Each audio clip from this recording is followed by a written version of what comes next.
Persona 3 has a huge advantage over games like Final Fantasy VII Rebirth when it comes to how much reverence Atlus gave the source material in comparison to what Square Enix did. The Final Fantasy Remake Trilogy, specifically Tetsuya Nomura, could learn so much from Reload. Oh man, I can't stress enough how important it is for a game that has so much fan love behind it to preserve the story. What's the most important part of an RPG? It's the story! There's no ifs, ands, or buts. Oh, God. You can have the most captivating characters in the world, statistics, items, and equipment that are fun to use, battles that have cool systems, and great enemy designs, but if the story doesn't grip you by building some stakes, putting characters in difficult, arduous situations, and making you care about the ultimate fate of the entire cast that you've attached yourselves to and the world at large, what's the point? Persona 3 gets this. The plot is linear to a fault, but it's complex enough and has its own twists and turns that grip players without going off into wild, convoluted tangents. There's no clouds flying through wormholes between realities and timelines. There's no Sephiroths summoning giant whisper armies, even though you supposedly wiped them out in the previous game. There's no multiple Eris swapping holy materia to make sure the Prime Aerith can still die but actually not die, at least not in Cloud's mind BS. I got this. Okay, Rebirth isn't that bad.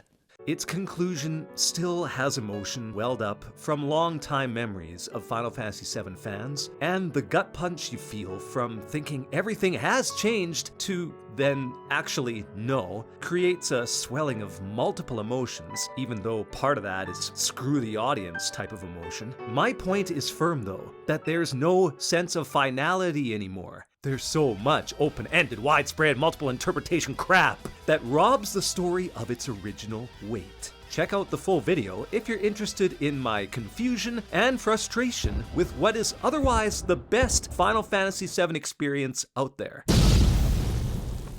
But as for Reload's approach, well, think of it this way. What if they throw a complete curveball at the game's conclusion? Imagine if, well, I don't know, the hero just fakes out his death at the end. Yeah, the ending still shows his inner monologue stating how he's getting tired, and the common thread is that he's looking sickly as you interact with everyone, building up that uneasy feeling. The entirety of the lead-up happens on the rooftop as he rests with Aigis. You make the choice. His eyes close. It's all very sad. Oh, God.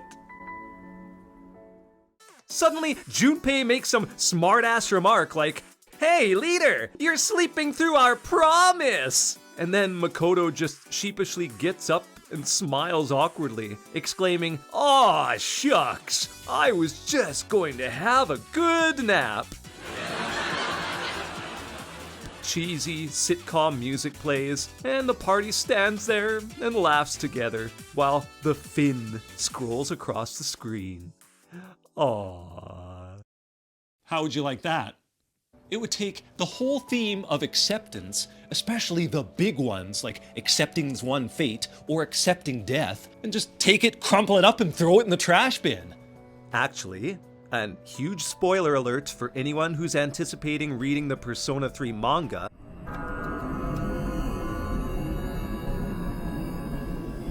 the manga version actually suggests that this best case scenario kind of happened. But with how quickly it cuts off, it is all very ambiguous, and not as cheesy as I portrayed it. That's an extreme exaggeration I just presented, but man, game companies are tampering with things way too much when they really don't need to. Behold the true nature of reality. Hey, shut up. Let's focus on our reality here for a second. 7 seconds till the end.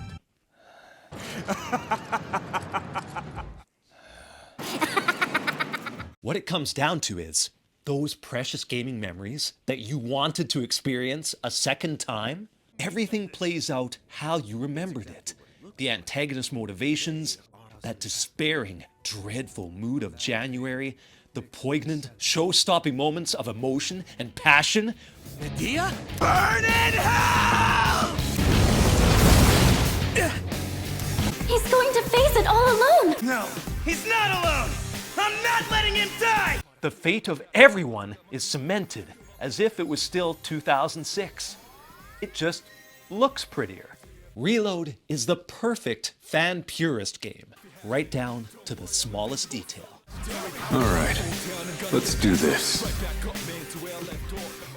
As the party goes on vacation to Yakushima, you get an updated HD version of the ship arriving at the destination, promising a change of pace from all your dungeon crawling. The following failed romantic conquest mission of the boys is still hilarious, with inappropriately intense background music blaring at you.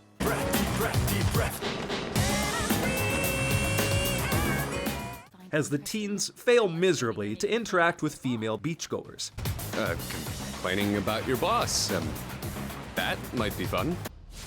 That tragic hailstorm of lead, explosions, and carnage between Aigis' death and the protagonist, it's here, and it looks bloody fantastic, with all the anime flashing effects and neon colors the teenager within you yearns for. It's what your unflinchingly stubborn memory tells you the original looked like, even though the animation and effects here are a full generation richer and smoother. Those panic-driven, desperate words of advice from Yukari's father in the laboratory footage, you immediately feel how severe the situation is when scientists who attempted to manipulate the shadows fell quickly to their own hubris. I can't imagine myself in this situation, seeing a family member's imminent end from a laptop. And again, the voiceover effects and redone cutscenes put a stamp on how difficult this was for Yukari. Dad? Dad? For a detailed look at how good the voice acting and character representation is, check out the first video in this series. That spa bath scene, complete with multiple decisions you need to make in order to escape, lest Mitsuru unceremoniously executes you and your brethren, continues to be so absurdly hilarious for absolutely no real reason beside that absurdity that I can put into words. Shut up, you dumbass! They'll hear you!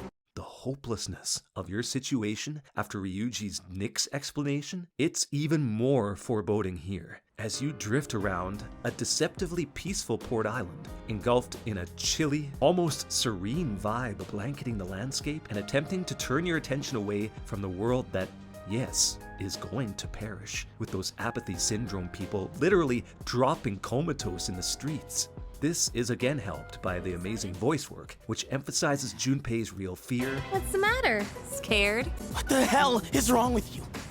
You think this is a joke? This is death we're talking about here! Of course I'm scared! Akihiko's shaken, but then restored will after Shinjiro's death. I can't run away from who I am. Yukari's calm resolve. I just don't want to forget everything. Fuka's renewed determination after speaking with the former bully Natsuki, who she saved from the dark hour. All of these scenes are retouched slightly with the script and delivered with force and panache by each of the voice actors to rekindle your own motivation for standing against this undefeatable force. We're all scared. I'm scared too. That tense gunfight between Mitsuru's father and Akutsuki, Shinjiro's sacrifice forced upon the party because of Takaya's absolutely delusional messiah complex, all of this swelling intensity, the tears, it's all there in its purest form for maximum impact and clarity. This is how it should be. Instead of whatever the hell this was.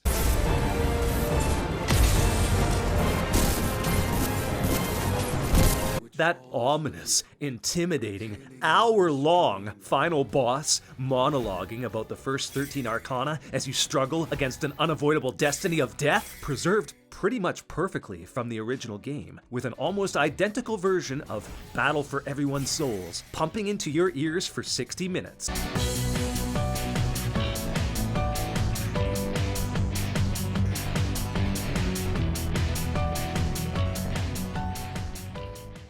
The varying degrees of humor, tragedy, and self-actualization that show up in the social links, you'll relive those from your childhood in its greatest form. Or, if you're younger, you'll experience them at their peak during your very first playthrough. You'll emphasize with the bookstore couple as you learn about your connection to the school and deep heartache. Chihiro will instantly charm you with her adorable but subservient personality, generating affection that will rival the protagonist C's teammates.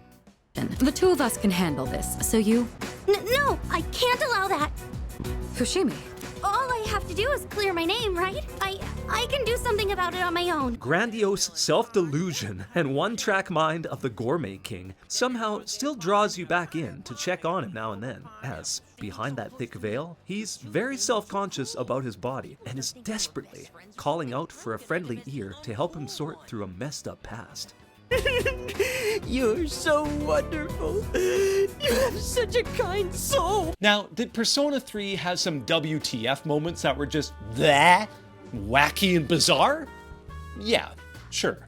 Is there any good reason why Yukari and the protagonist get possessed by the Lover's Arcana in this hotel for no other reason than to be risque for the intended audience who plays the game? This just comes so out of left field, right in the middle of the dungeon, and it's never really explained. And why are just these two affected? Akihiko and Junpei are right there. Look, Junpei's commenting about the TV, and if there was a shadow inside it.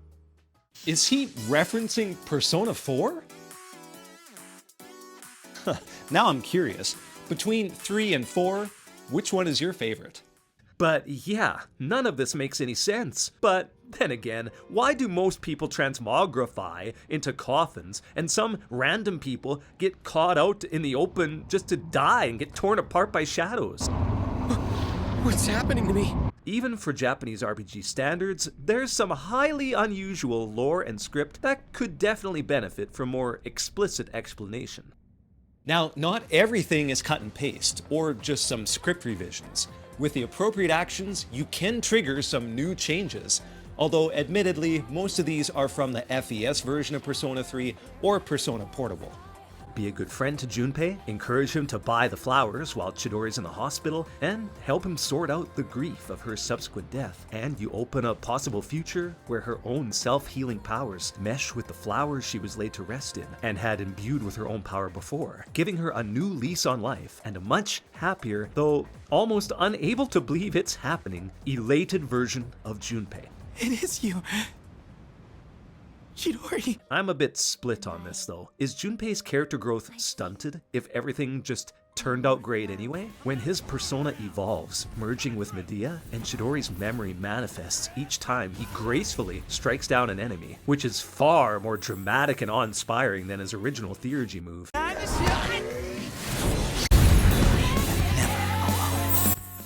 That chokes me up, and it feels like the impact is lessened if she just comes back. Let me know your thoughts. Hey, why are you crying? Also, there's new requests to help save missing people that get trapped in Tartarus, and a couple of these are very important to accomplish, as, on rare occasions, they involve social link characters who will die, which will in turn forever freeze the social link you've been working so hard to expand if you fail to scale the tower in time. I wish they would have had more extra dialogue or plot details with these, especially considering they're among my favorite social links in the game. But it's an incentive to dungeon grind some more that definitely works. You even get new interactions with the main human antagonist, Takaya. Some of the most interesting dialogue choices surface here when you try to poke holes in his theories, while he in turn criticizes you for the exact savior complex he seems to bask in. It humanizes this tragic villain even more so than the old game, especially once you find out about his past, being subjected to human experimentation by the Kirijo group. The moments Takaya picks make sense too. He doesn't fear death, so why not meet up while a typhoon is raging outside? It's intriguing to listen to Takaya, seemingly well prepared for any response, but yet never making total sense, because, well, how can he? He doesn't understand kindness, love, or sympathy, or why anyone would sacrifice anything for others, because he hasn't had those basic human needs met. His voice only speaks of death, and while that's a key theme in Persona 3, the ending proves it's not everything.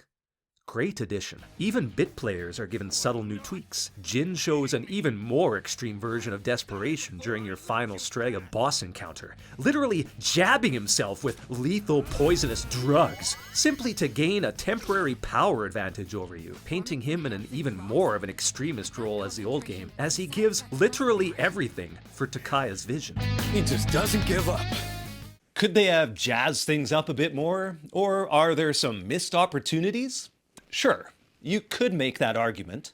For example, I'm very glad they preserved all of the command room videos. These are light-hearted snippets that show the hidden insecurities and otherwise not obvious wants and needs of each of the main cast. But they are almost 100% by the book. There's no surprises if you watch these 15 years ago. Shinjiro tries to hide the exact same way when caught watching cooking shows. Akihiko uses the exact same beef pun while he practices the worst pickup lines in existence. Maybe we could meet up there? Huh? Get it? Fuka still giggles very disturbingly when applying an ab working machine onto her stomach.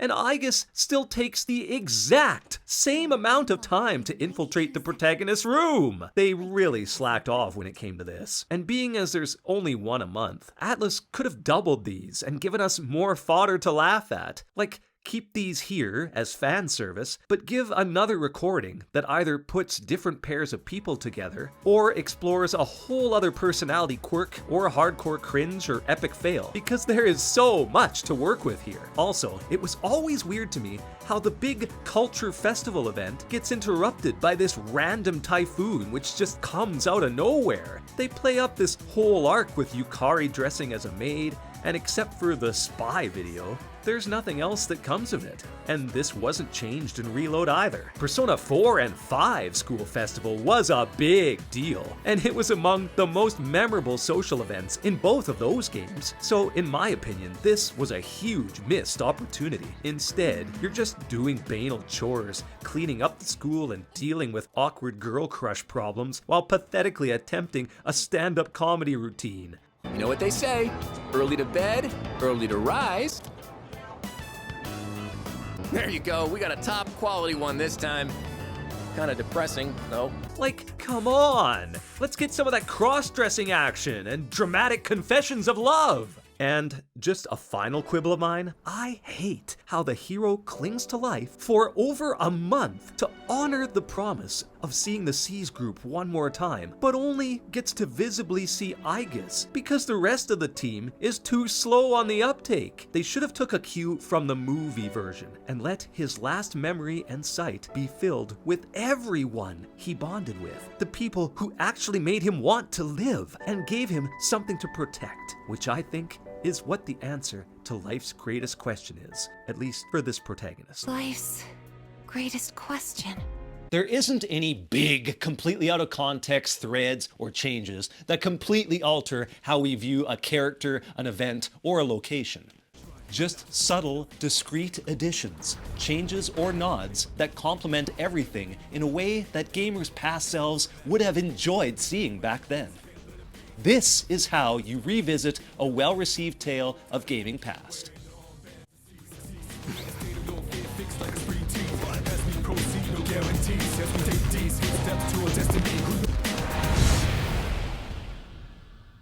And now that my interpretation of this story is at an end, I want to shift things over to you, gamers. How did you interpret Reload's handling of Persona 3's morbid, yet hopeful tale? Was this your first go-around? Or veterans, how does it compare to your previous experience? Please fill me in, and thank you so much for checking this out at Gaming Introspection. Take care of yourselves, gamers. It's always good to see ya.